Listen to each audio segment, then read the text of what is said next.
ओम नमः शिवाय। मैं पूजा अपने दर्शकों के लिए लेकर आई हूँ सती का विवाह एवं शक्तिपीठ की वर्णन। दक्ष प्रजापति ब्रह्मा के पुत्र थे। उनमें से उनकी कितने ही पुत्र और पुत्रियां थीं, लेकिन सती सबसे गुणवान और सुंदरी थी। सती ने अपनी बाल्यावस्था और किशोरावस्था में ही कुछ ऐसे कार्य करके अपनी विलक्षण शक्तियां दिखाई थी, जिनसे उनके पिता दक्ष प्रजापति को ये विश्वास हो गया था कि सती बड़े होकर अपने राज्य का आगे विस्तार करेगी। जब सती विवाह के योग्य हुई, तब दक्ष प्रजापति जी ने ब्रह्मा जी से उसके लिए एक उच्च वर को ढूंढने के लिए कहा। तब ब्रह्मा जी ने शिवजी जी को ऊंचा दर्जा देते हुए विवाह के योग्य का प्रस्ताव रखा, लेकिन दक्ष प्रजापति जी ने मना कर दिया, क्योंकि दक्ष प्रजापति जी को शिव जी पसंद नहीं थे। वे उन्हें एक साधारण सा बात की खाल का वस्त्र पहनने वाला साधारण सा मनुष्य जानते थे। शंकर जी से विवाह के बाद प्रजापति जी को अपना अपमान लगी। कुछ वर्षों के बाद दक्ष प्रजापति ने अपने राज्यों में अनेकों राजाओं को बुलाकर सम्मेलन किया। ब्रह्मा जी के कहने पर उन्होंने शिवजी जी को भी एक सादर सा आमंत्रण भेजा।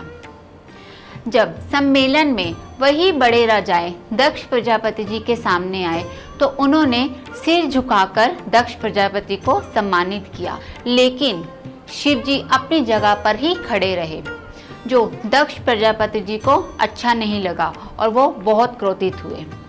उन्हें इसमें अपना अपमान लगा। अब दक्ष प्रजापति जी का कोई दुश्मन था तो वो सिर्फ शिव, और वो शिव को किसी तरह भी नीचा दिखाना चाहते थे, लेकिन वृद्धि के विधान को तो कुछ और ही मंजूर था। सती उनके प्रेम में उमड़ रही थी। जब सती ने उन्हें देखा तो उन्हें एक बहुत ही साधारण सा अपने शरीर पर भस्म सा लगाए हुआ उन्हें महसूस किया, किंतु शिवजी जी ने जब उन्हें अपने मुख से कुछ अद्भुत शक्तियां और विलक्षणों के बारे में बताया, तो सती जी उनके प्रेम में उमड़ पड़ी। सती जी ने जब शिवजी जी के अलौकिक तेज और आध्यात्मिक रूप को देखा, तो शिवजी जी को वे अपने मन ही मन उनका वरण करने लगी।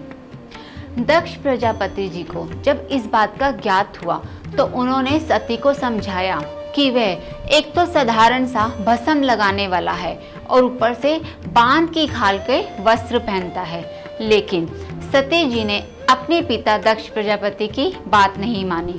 जिद्दी स्वभाव होने के कारण उनको कुछ विपरीत शक्तियां भी दिखानी आती थी। दक्ष प्रजापति की बात ना मानने पर सती से पिता और माता ने सभी संबंध तोड़ दिए, लेकिन सती को अपने माता पिता और भाई बहनों से कुछ ज्यादा ही मोह था।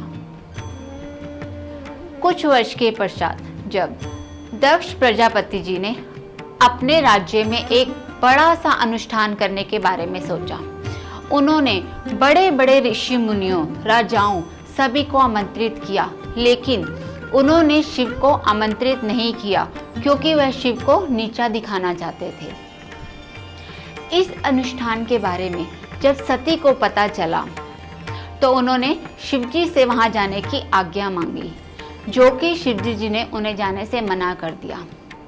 लेकिन वही जिद्दी स्वभाव के कारण सती जी ने अपनी कुछ भयानक विलक्षण शक्तियां दिखाकर शिवजी जी को डराया और शिवजी जी से आज्ञा प्राप्त कर ली।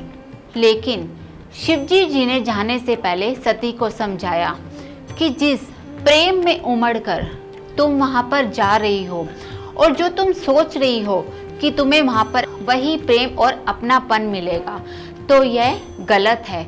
बिना बुलाए, बिना आमंत्रण के कहीं भी जाना तर्क संगत नहीं होता। ये थी आज के अध्याय की कथा, जिसमें हमने सती के विवाह एवं उनकी शक्तिपीठ का वर्णन किया है।